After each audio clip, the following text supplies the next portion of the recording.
Dobar dan prijatelji, dobrodošli na moj kanal. Danas ću napraviti jedan veoma jednostavan dezert, jednu poslasticu.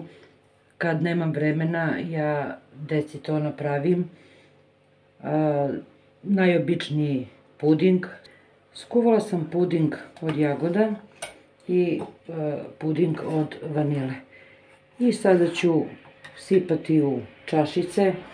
Ja imam i ove modlice, kupila sam specijalno i zbog dečice, oni se raduju, sve sam to namokrila vodom.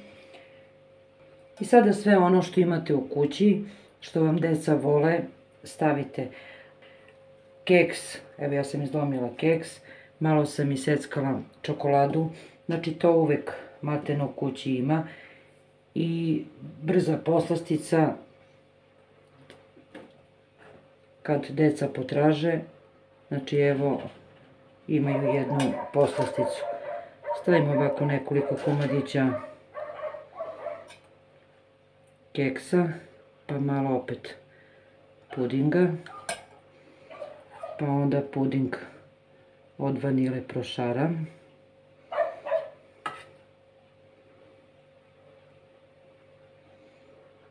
Znači toliko jednostavno i samo malo mašte, ono što vaša deca vole, i poslasticu, neki slatkiš dobiju za maltene 10 minuta.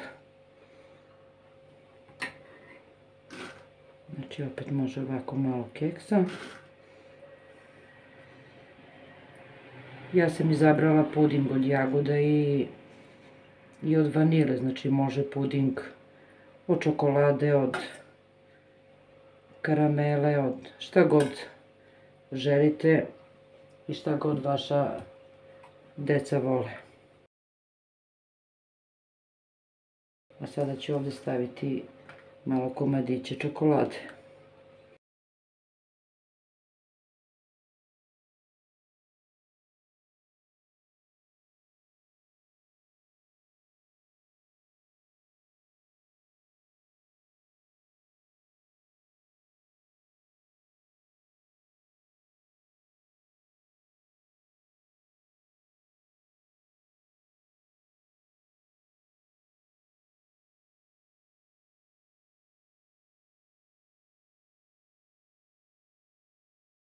Dragi prijatelji, samo još da sačekamo da se puding ohladi.